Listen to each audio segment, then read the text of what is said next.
Gospel of Luke, chapter 2. We're going to start the reading right at verse 1.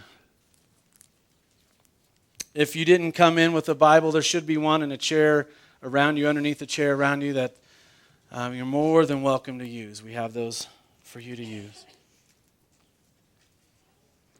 Gospel of Luke, chapter 2, verse 1. In those days, Caesar Augustus issued a decree that a census should be taken of the entire Roman world. This was the first census that took place while Quirinius was governor of Syria, and everyone went to his own town to register. Let's pause for a moment, just so we can kind of get the atmosphere of the day.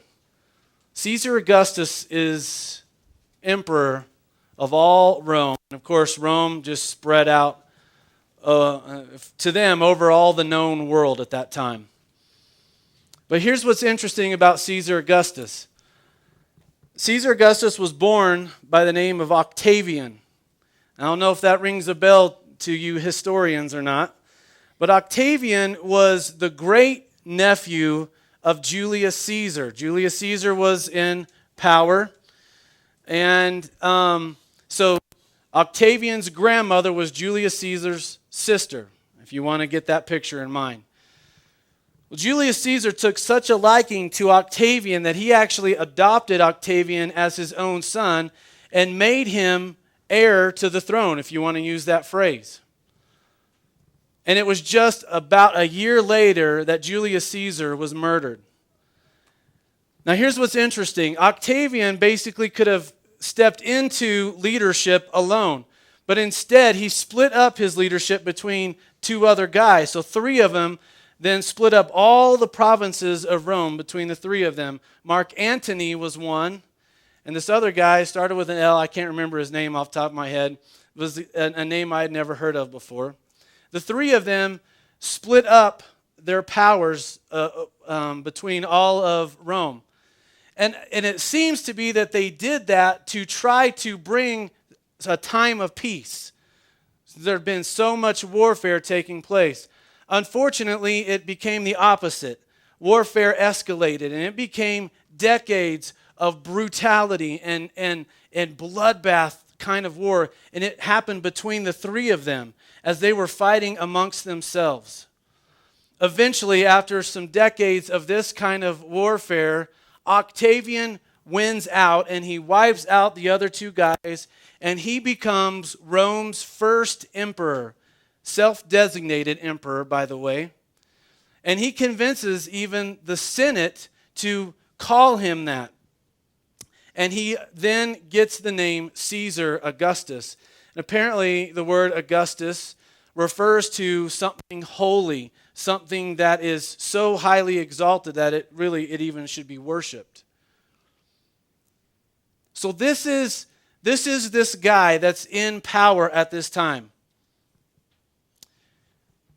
But he was a good leader, apparently. He was a good guy and really a brilliant leader. And so he then flexes his muscle with this decree that there's going to be a census that's going to be taking place all across Rome. And really, folks, there's just one reason why he would want to do this, and that was for taxes, okay? He wanted to get a good accounting of everybody in the Roman world at that time and wanted to have a good way of collecting taxes from them. So let's just be honest, it was about money, most likely. So he issues this decree. And what's amazing is everybody responds. I mean, this is the kind of environment that he has put into place. And really, a time of peace has already set in to the Roman world. You may have heard of the phrase Pax Romana. But this time in history was a time of peace that is taking place. And most of the world would point to Caesar Augustus and give him credit for this. And everybody responds. So here enters Mary and Joseph. Everyone, verse 3, everyone went to his own town to register. By the way, this is one of the brilliant parts of Caesar's plan, because he figured it out that if everybody went to their hometown to register, they would probably actually do it because there would be some family reunions put into place and things like that. And so it created a functional piece for people to actually want to go and be registered because they would go to their hometowns. So here we are in verse 4. Joseph also went up from the town of Nazareth in Galilee to Judea, to Bethlehem, the town of David. By the way, that's an 80-mile trip walking. So if you're trying to wrap your mind around 80 miles, that's roughly from Woodland Park to Buena Vista, close to that, walking, okay? So it's a fairly significant journey, right, that they are embarking on. And Joseph chooses to bring Mary along. He didn't have to, but he chose to. And there's speculation as to why, because obviously she's already pregnant, and they're not married yet. They are engaged to be married, but she has, as a virgin, has been given the child, Jesus, by the Holy Spirit. And so most likely in their area, in the place that they've been living in, there might be a little bit of a scandal brewing. Some whispering behind closed doors about what's going on with Joseph and Mary, or what's going on with Mary and maybe somebody else. And so Joseph, it seems, he chooses to bring her along at this point, probably to get her out of that environment. Now, oftentimes we have a mental image of a very, very pregnant Mary riding on a donkey at this point, don't we? Probably not accurate. This is probably early on in the pregnancy, and it doesn't say anything about her riding a donkey. Let's continue on. So Joseph went up from the town of Nazareth in Galilee to Judea, to Bethlehem, the town of David, because he belonged to the house and line of David. He went there to register with Mary, who was pledged to be married to him and was expecting a child. While they were there, the time came for the baby to be born. And she gave birth to her firstborn, a son. She wrapped him in cloths and placed him in a manger because there was no room for them in the inn. You know, this story is surprisingly, you could almost use the word boring. Think about it. We're talking about the creating God of all the universe, the King of all kings. And all it simply says was, he showed up. I mean, there's no pomp. There's no circumstance.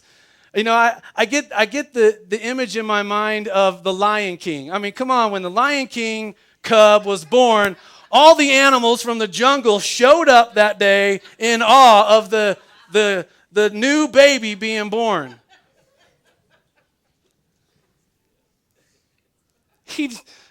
Jesus just shows up in private, in secret. Not even in a house, not even in any kind of comfort whatsoever. He just quietly just arrives.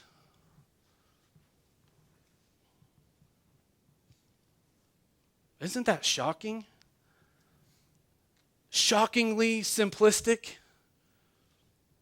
Almost boring. It's like, really? Come on, God. You could have done some huge things with this delivery. You could have, this could have been one amazing event, but it just happened.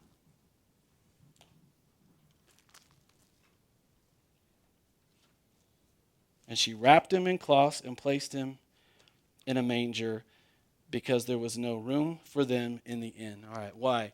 Why was there no room for them in the inn? And what's going on with this manger that she lays him in? And obviously we have all kinds of pictures of them being in a stable. Some have tried to clarify that, saying that actually they were in a cave. I mean, there's lots of speculation about what's going on with the manger.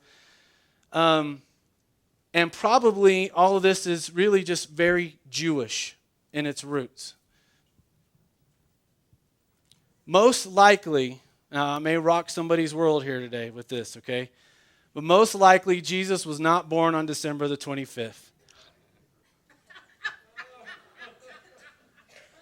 Okay. We're okay with that, right? We're okay with that. All right, take a deep breath. I don't want anybody to fall over. Most likely that wasn't the case. All right, it's just we've kind of accepted this as tradition. That's fine. It's great. We're still celebrating his birth. Great.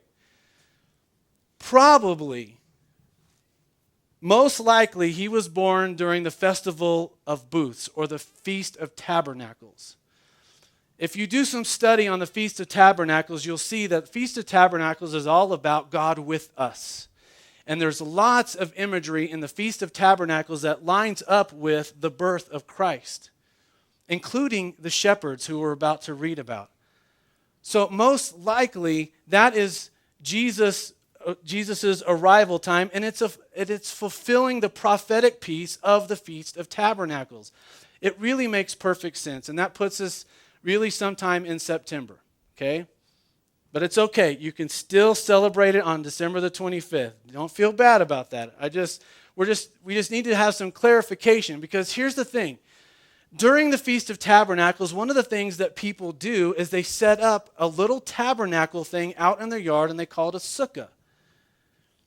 And what they do is it's this lean-to kind of thing. They're pointing back to the time when the Israelites were being led out of Egypt, and they were having to live in these tents because they had no permanent place of residence at the time. Okay, and they call this a sukkah. And so here we are. Joseph and Mary show up into the area of Bethlehem during the Feast of Tabernacles. This is one of 3 times in the year where Jews were supposed to come together in that area to worship, which means that there's going to be a huge crowd of people. The inn was full. They had gotten there just too late. No vacancy at this point, and probably are in the innkeeper's little tabernacle. Probably.